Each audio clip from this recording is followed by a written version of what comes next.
한번 보시죠. 골로새서에 있는 성도들, 골로새 지역에 있는 성도들, 곧 그리스도 예수 안에서 신실한 형제들에게 편지를 합니다. 사도 바울은 지금 옥중에서 편지를 쓰고 있습니다. 옥중에서 할 수 있는 유일한 방법, 편지입니다. 우리는 자유롭게 말씀을 전하고 또 교제도 하고 또 여기저기 이렇게 다닐 수 있지만 이 사도 바울이 할 수 있는 것, 편지를 쓰는 것입니다. 우리 하나님 아버지로부터 은혜와 평강이 너희에게 있을지어다. 고레스 교회 성도들이 하나님으로부터 받은 두 가지가 있습니다. 그것이 무엇이냐면 은혜라는 뜻이고 또 하나는 평강입니다. 이 은혜는 카리스라는 뜻입니다. 카리스라는 뜻은 행복하다라는 뜻을 가지고 있습니다. 이 땅에 살아가는 사람 중에 누가 행복합니까? 돈이 많은 것도 기쁨이 될 수 있지만 그것도 한순간입니다. 건강한 것도 행복할 수 있지만 그것도 한순간이에요. 우리 인생이 행복하려면 이 카리스가 있어야 합니다. 이 은혜가 있어요. 여러분 은혜가 있기를 바랍니다. 하나님이 내게 주시는 것, 이것이 거저 온 것이 아니라 우리 하나님 아버지로부터 온다는 사실입니다. 그러므로 예수 믿는 사람은 이 카리스가 있습니다. 은혜가 있습니다. 그래서 어떤 어려움이 있어도 은혜가 있는 사람은 항상 행복합니다. 절망하지 않습니다. 낙심하지 않습니다. 하나님의 은혜가 있기 때문에 그렇습니다. 그러므로 항상 안심하고 평강을 가지고 있는 사람, 그것은 예수님으로부터 오는 이 은혜가 있기 때문에 그렇습니다. 두 번째로는 평강이 있습니다. 이 샬롬이 있습니다. 마귀가 주는 것은 두려움과 근심과 걱정과 불안입니다. 성도 중에서도 지나치게 두려움과 불안과 근심이 있는 사람이 있어요. 그걸 떨쳐버리시기를 바랍니다. 진정한 평강을 몰라서 그래요. 이 에이린이라고 하는 것은 이 평강이 하나님이 주시는 평화, 주님 주시는 참된 평화, 그 평화가 오늘 강물같이 흐르시기를 바랍니다. 이것이 바로 에이린입니다. 그러므로 이 은혜와 평강은 항상 같이 다닙니다. 이것은 하나님이 주시는 것입니다. 이 세상에 사는 모든 사람들에게 다 있는 것이 아니라 예수 믿고 구원받은 사람만이 누릴 수 있는 은혜와 평강이 있다는 것이죠. 그래서 저는 그런 생각을 해봅니다. 우리가 몹쓸 질병에 걸려서, 예를 들어서 요즘 같으면 코로나죠. 그 고통 속에서 어떻게 눈을 감을까, 그런 생각을 잠시 해봐요. 요즘에는. 근데 하나님이 그런 말씀을 주시요. 그 순간도 하나님이 지켜주시고 붙드시면요, 평강 속에 그것을 감당할 수 있는 것이. 아멘. 그래서 가장 어렵고 힘든 순간에도 하나님이 그 순간을 붙드시는 거예요. 그러므로 성도는 병들었을 때나 평안할 때나 건강할 때나 항상 은혜와 평강으로 하나님이 나를 꼭 붙들고 있다. 이것을 꼭 기억하시기를 바랍니다. 이는 그리스도 예수 안에 있는 너희 믿음과 성도에 대한 사랑을 들었으며, 예수 믿는 사람, 그리스도 안에 있는 사람은 무엇이 있습니까? 첫째로는 믿음이 있습니다. 그래서 범사의 모든 것은 하나님께서 함께 하셨다 고백할 수 있어야 됩니다. 우리 회장님이 입원하셨지만 하나님이 그 입원할 수 있는 것도 모든 것이 하나님의 은혜입니다. 하나님의 은혜. 그 질병을 발견한 것도 하나님의 은혜고 그것을 치료하는 것도 하나님의 은혜. 이 믿음이 있어야 합니다. 성도는 믿음이 있어야 돼요. 모든 삶 속에서 하나님이 살아계시고 내 인생을 간섭하시고 하나님이 동행하신다. 이 믿음이 있어야 합니다. 이 믿음이 있는 사람은 거저 이렇게 혼자 사는 것이 아니고 뭐가 있습니까? 성도에 대한 사랑, 다른 사람에 대한 사랑이 있어요. 한번 생각해 보십시오. 이 가장이라는 사람이 자기밖에 모르고 자기 쓸 거 다 쓰고 뭐예요? 그렇게 돈을 회피하고 전혀 가정에게 돌보지 않는다면 그 가정이 정말 이 가장이 사랑이 있는 사람입니까? 있다는 그 사람은 거짓말하는 사람이에요. 그 가족 식구들을 사랑한다면 돈을 절약하고 자기가 건강하고 열심히 나가서 일을 하는 것이 가족에 대한 사랑으로 나타나죠. 그렇지 않겠어요? 그러므로 예수 믿는 사람들은 자기뿐만 아니라 옆에 사람을 항상 돌아봅니다. 항상 돌아봐요. 그래서 예수 믿는 사람 중에 그 누구도 이기적인 사람이 없어요. 다른 사람의 자그마한 것에도 신경을 쓰고 거기에 대해서 감사의 표시를 하고, 이런 것이 예수 믿는 성도의 중요한 특징이라는 것이죠. 그러므로 예수 믿는 사람은 믿음과 무엇이 있다고요? 사랑이 있다. 그냥 못 줘서 안 다르단 말, 쉽게 얘기하면. 옆에 사람을 생각하고 좋은 거 있으면 같이 나누고 싶고 기도해주고 간절히 그 사람에 대해서 염려하고 근심하고 걱정하는 것, 이것이 바로 사랑입니다. 우리 성도들에게 이런 사랑이 있기를 바랍니다. 너희를 위하여 하늘에 쌓아둔 소망으로 말미암아. 자, 예수 믿는 사람의 특징 두 가지를 제가 말씀드렸어요. 첫째는 믿음이고, 두 번째는 믿음이 있으면 사랑이 있다고 말씀을 드렸습니다. 이것은 모두가 다 땅에 해당되는 것인데, 마지막으로 세 번째 예수 믿는 사람의 특징은요, 소망 때문에 그렇습니다. 소망. 요즘만큼 이 소망이 중요한가, 저는 그런 생각을 해봅니다. 그렇지 않아요? 우리 육신이 강건하면 70이요 80이라도 모두가 다 우리의 죽음을 앞에 놓고 우리는 준비를 해야 돼요. 여러분 꼭 기억하시길 바랍니다. 이 땅에서 건강한 것이 반드시 행복하냐? 그렇지만은 않아요. 오히려 내 주어진 그 시간을 최선을 다해서 살 때 그 속에 소망이 있느냐 물어봐야 돼요. 소망이 무엇입니까? 이 소망은 이 땅의 것이 아니에요. 하늘에 쌓아둔 소망이에요. 하늘에 쌓아둔 소망. 하늘에 쌓아둔 소망. 전두환 씨라고 그러잖아요. 전두환 씨가 여러분들이 잘 알다시피 참 이 포악한 일을 했죠. 잔혹한 일을 했습니다. 이 악한 사람은 맞아요. 근데 그 사람이 남기고 한 것, 그 자식들에게 믿음을 주고 갔어요. 이 사람이 잘한 것은 아니지만 참 그것은 저는 감사하더라고요. 그 삼남이 그분이 신학을 전공해가지고 지금 전도사님으로 일하고 있어요. 그래서 하나님은 저는 그런 것 같아요.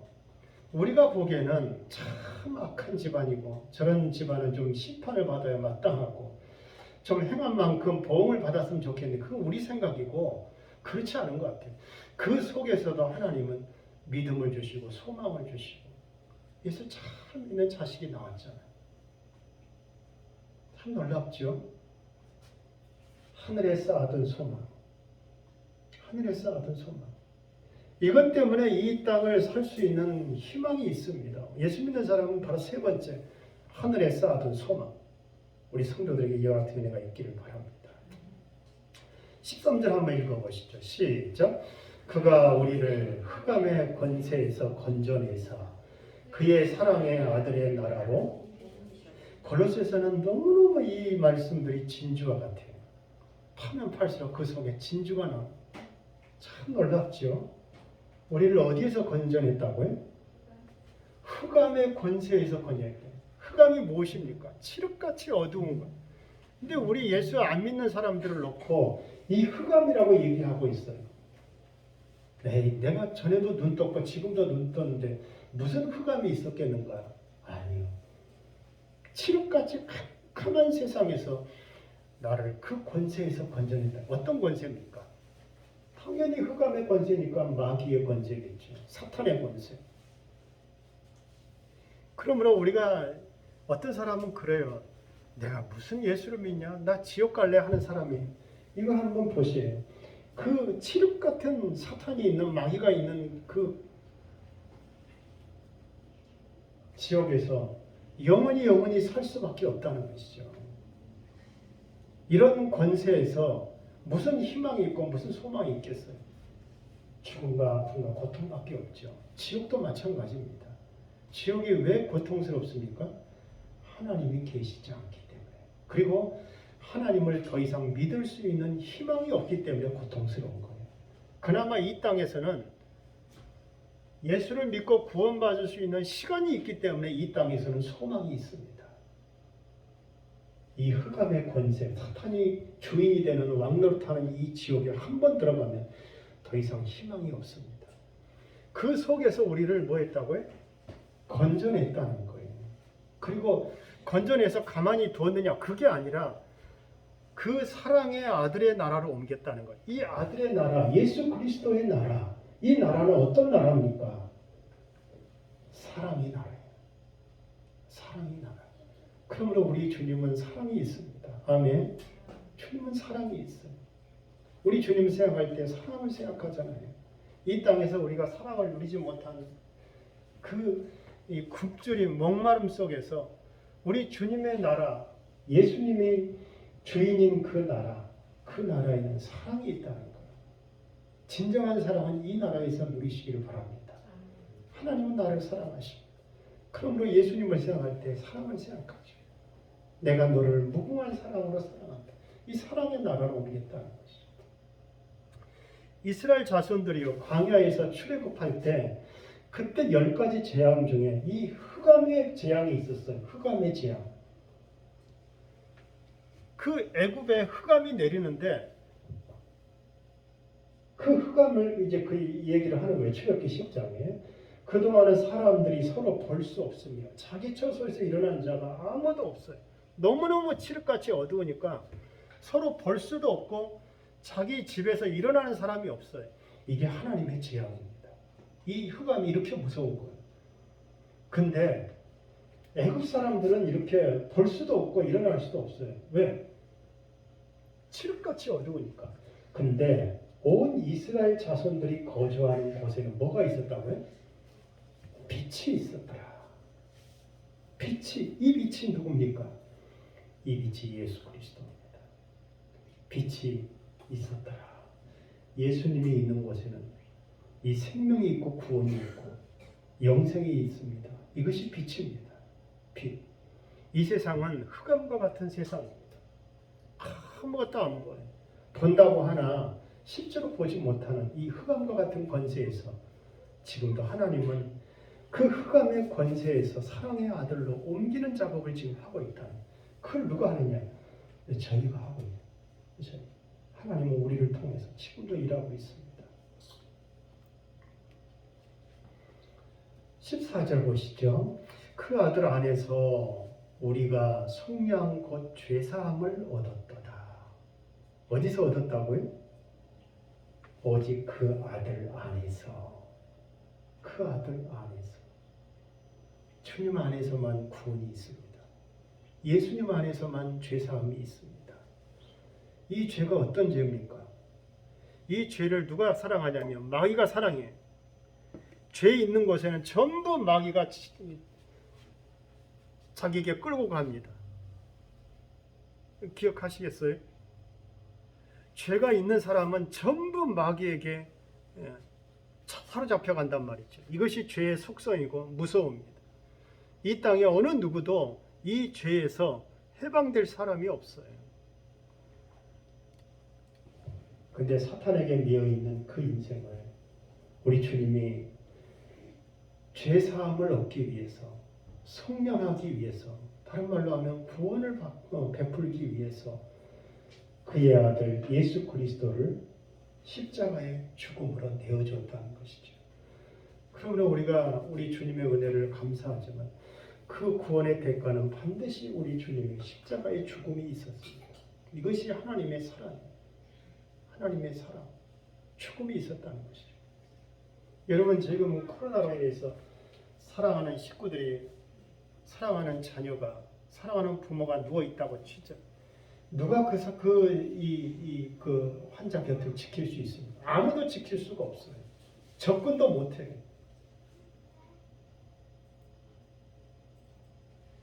그러나 우리 주님은 나를 구원하시기 위해서 십자가에서 피를 흘리시고 물과 피를 다 쏟으신 그 사랑 때문에 우리가 구원을 받았다는 것이죠.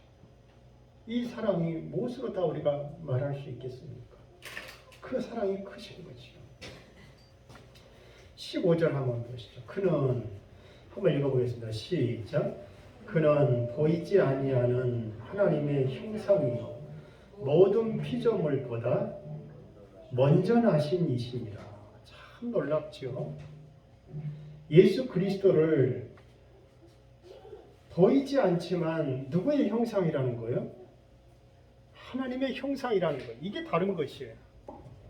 기독교가 저기 불교도 있고 여러 가지 형상이 있지만 전라북도 어딘가 보면은요, 거기에 이 바위가 아주 신령한 바위가 있는데 그 바위에 부처 모양이 새겨놨어요. 옛날에 중들이.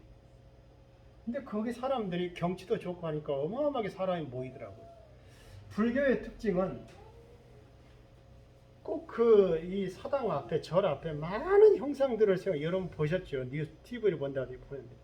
우리 기독교는 보세요. 어디에 형상이 있습니까? 우리 주사람교회 형상이 있습니까? 형상은 찾아볼 수가 없어요. 여기 무슨 형상이 있어요? 단 한 개도 형상이 없어요. 근데 15절에, 고린도서 15절에 보니까 오늘 본문에 그는, 여기서 예수 그리스도는 우리 눈에 보이지 않지만 하나님의 형상이다. 그러므로 예수님을 바라보는 사람은 하나님을 보는 거예요. 예수님이 말씀하시는 것은 하나님의 말씀이고 예수님의 사랑은 하나님의 사랑이에요. 그러므로 하나님을 멀리서 찾을 필요가 없어요. 절에 가서 찾을 필요가 없어요. 예수님이 하나님의 형상이라고 했어요. 여러분 그렇지 않아요? 우리 나일이를 보면 그 형상을 누구를 알 수 있어요? 그 부모의 형상을 알 수 있어요. 똑같은 말이에요. 그 얼굴이 그 부모의 얼굴이에요. 같은 말이에요. 피가 같기 때문에. 예수님은 하나님의 형상입니다. 우리 기독교는 다른 점이 그거예요. 하나님을 섬기는 것입니다. 살아계신 하나님. 근데 이 아리우스라는 사람은요, 모든 피조물보다 먼저 나신 자시다. 예수님을 이렇게 보고 예수님을 그냥 피조물로 생각하는 거예요. 사람처럼 생각하는 거예요. 이것은 잘못 생각한 것이죠. 그래서 이게 이단이에요. 아리우스. 예수님을 사람처럼 생각하는 종교. 아리우스죠. 근데 현대인의 성경은 뭐라고 얘기했냐면 그분은 보이지 않는 하나님의 모습이며 하나님께서 모든 것을 창조하시기 전에 계신 분입니다. 분명히 나오잖아요. 현대인의 성경에. 참 기가 막히게 번역을 해놨잖아요. 예수님은 보이지 않는 하나님의 모습이다. 그리고 그 하나님께서 모든 것을 창조하시기 전에 계신 분이다. 이분이 바로 하나님이시다. 그분이 바로 예수님이시다. 아멘? 네, 이분이 예수님이시다. 만물이 그에게서 창조되고 그분이 어떤 분인가 나오잖아요. 이제 16절에 만물이 그에게서 창조되고 하늘과 땅에서 보는 것들과 보이지 않는 것들과 하늘과 땅에 보이는 것들이 무엇입니까? 예수님이 만물을 창조하셨는데 하늘과 땅에서 보이는 우리 눈에 보이는 모든 것들 다 하나님이 창조하셨습니다. 그리고 보이지 않는 것들 왕권들이나 주권들이나 통치자들이나 권세들이나 이 보이지 않는 것들은 또 무엇입니까? 우리 눈에 보이지 않는 것들 천군 천사 그 다음에 사탄과 마귀들이죠. 이것을 하나님이 창조하셨다는 것이죠. 그러므로 우리 예수님은 우리가 눈에 보이는 것도 창조하셨지만 보이지 않는 영계의 모든 권세들도 창조하셨다는 거예요. 왜 창조하셨느냐? 누가 창조하셨냐? 그로 말미암고 우리 예수님 때문에 태어났고 다른 말로 하면 그 다음에 그를 위하여 창조되었고 천사도 마귀도 바알세불도 귀신도 전부 그를 위하여 창조되었습니다. 땅에 기어다니는 개미도 귀뚜라미도 하늘에 떠있는 해와 달도 전부 주님을 위해서 주님의 영광을 위해서 찬송하고 있다는 것이죠. 아멘. 그러면 우리 눈에 이 풀 한 포기도 귀하지 않은 것이 없습니다. 귀하죠. 그러므로 예수 믿을 때 처음 우리 성도들 경험을 했겠지만 예수 믿을 때 그때요 세상에 이 세멘트도 아름답게 보이는 거. 왜? 하나님을 찬송하는 것 같아. 저는 이 여의도 63 빌딩 그쪽 가려고 이제 길을 건너잖아요. 옛날에는 그 길이 있었어요. 지금은 없어져 버렸지만 그 5.16 광장을 건널 때 그 다리 밑에 시궁창이 쫙 있어요.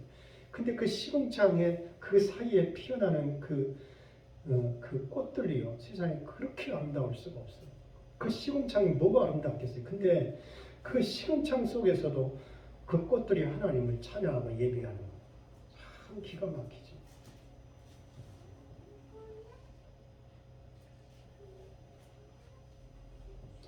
자, 그의 십자가의 피로 화평을 이루사.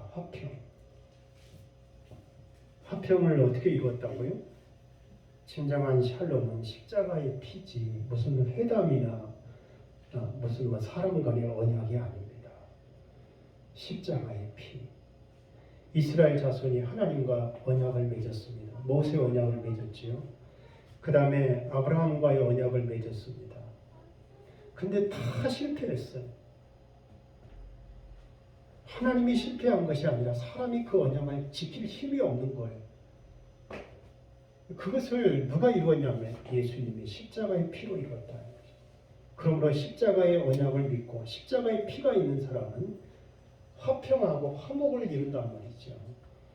그러므로 하늘에 있는 것들이 그런 말미암아 자기와 화목하게 되기를 기뻐하시다. 하늘에 있는 것이 무엇입니까? 하늘에 있는 천사들도 그리고 하늘에 있는 악한 권세들도 전부 예수님은 자기와 화목하기를 원한다. 그 중심에 뭐가 있냐? 십자가의 보혈이 있다. 예수님의 피가 있다. 천사들도 예수님의 피가 필요하고 마귀들도 예수님의 피가 필요하다. 그러므로 예수님의 피만이 하나님과 화목하게 할 수 있는 유일한 비결이다. 유일한 비결.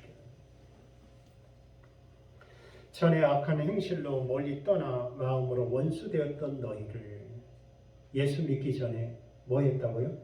악한 행실로 말미암아 하나님과 원수가 되었다는 거예요. 전에 얘기하는 거예요. 과거에. 지금 그렇다는 것이 아니라. 그러므로 예수 믿기 전에 사람들의 평가 기준은 하나님이 보실 때 뭐겠어요? 행실이죠. 오늘 예수 믿는 우리는 뭘 보겠습니까? 우리의 이제 이 판단, 이 법정 앞에 주님 앞에 설 때 뭘 보겠어요? 딱 하나예요. 믿음. 하나님이 예수 믿는 사람들에게 믿음으로 평가합니다. 너 믿음이 있냐 없냐 이걸 보시는 거예요. 예수 믿지 않는 사람은 행실로 보는 거예요. 행실. 그렇기 때문에 예수 믿지 않는 사람은 지옥 갈 수밖에 없어요. 왜? 행실을 놓고 주님이 판단할 때 누가 그 앞에 설 수 있겠어요? 벌벌 떨지.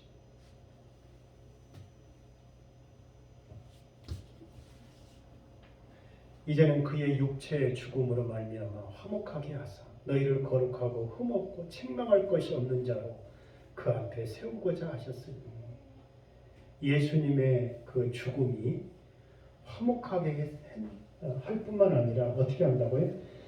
거룩하게 하고 책망할 것이 없는 자로 세우고자 한다. 얼마나 감사합니까? 누가 이렇게 했다고요? 예수님의 피가 이렇게 했다는 거예요.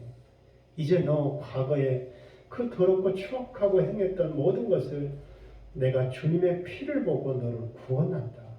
그리고 거룩하게 만들다. 거룩하게 해야만 하나님과 교제가 가능하니까. 예수의 피가 이렇게 세웠다는 것이죠. 그러므로 우리는 두 가지 속성을 가지고 있어요. 첫째로는 예수를 믿지만 여전히 하나님과 사람 앞에 참 우리의 행동이 불완전함을 가지고 있습니다. 그러나 또 하나는 주님이 우리를 보실 때 거룩하고 흠이 없다고 책망할 것이 없는 자로 또한 보신다는 거예요. 이것을 꼭 기억하시길 바랍니다. 이 두 가지를 가지고 있어요. 이 땅에서만. 그러나 주님 앞에 가면은 흠이 있는 것 다 사라져버려요. 책망할 것 다 사라져버려요. 거룩하고 흠이 없고 책망할 것이 없는 것만 남는 거예요. 주님 앞에 가면. 자, 결론입니다. 우리 한번 읽어보시죠. 시작. 만일 너희가 믿음에 거하고 토 위에 굳게 서서 너희 들은 바 복음의 소망에서 흔들리지 아니하면 그리하리라. 지금 앞으로는 우리 이 코로나 이것이 우리 한국 교회를 굉장히 뭐라 그럴까요? 소용돌이치게 만들 것입니다. 이젠 가면 갈수록 알곡은 남을 것이고 쭉정이는 다 떨어져 나갈 것입니다. 사실은 예수 믿고 진실로 하나님을 아버지로 모시는 사람은요 절대로 떠나지 않습니다. 그 목에 칼이 들어와도 변하지 않아요. 이것이 믿음의 순수성이고 신앙의 위대함입니다. 예수 믿는 사람은 절대로 주를 부인하지 않아요. 이것이 산 소망이고 그 사람이 실제 성도예요. 이 코로나가 얼마나 강력한지 지금 교회 안에 30% 이상이 다 떨어져 나갔어요. 근데 어떤 면에서는 교회 안에는 제가 말씀드렸듯이 알곡과 쭉정이 가라지가 있습니다. 그래서 이 가라지는 어차피 떠날 사람들이에요. 그러나 믿음을 가지고 주님의 은혜를 아는 사람은 떠나지 않을 것입니다. 마지막에 골로새에 있는 진짜 성도들에게 하는 말이 이거예요. 너희가 뭐에 거하라고요? 믿음에 거해라. 세상 바라보지 말고 환경 바라보지 말고 믿음에 거해야 된다는 거예요. 그 다음에 터 위에 서서 굳게 서서 들은 바 복음의 소망에서 흔들리지 말라요. 흔들리지 말라. 이리저리 갈 때처럼 흔들리지 말라는 거예요. 여러분 흔들리지 말기를 바랍니다. 무슨 소식을 듣고 뭔 얘기를 듣고 흔들리지 말라는 거예요. 이런 사람이 진짜 믿음 있는 사람이에요. 여러분들이 이런 은혜가 있기를 바랍니다. 우리가 할 일 흔들리지 마라. 굳게 서서 흔들리지 마라. 코로나가 어쩌고 어쩌고 거기에 현혹되지 말고 너 믿음 안에 거해. 하나님이 책임져 주시오. 하나님 사랑하면 하나님이 너를 사랑해. 너 하나님을 사랑하지 않는데 어떻게 은혜를 입겠어?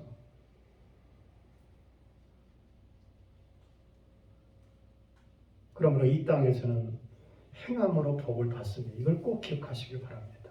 믿음으로 구원은 받지만 행함이 없으면 복을 받지 못합니다.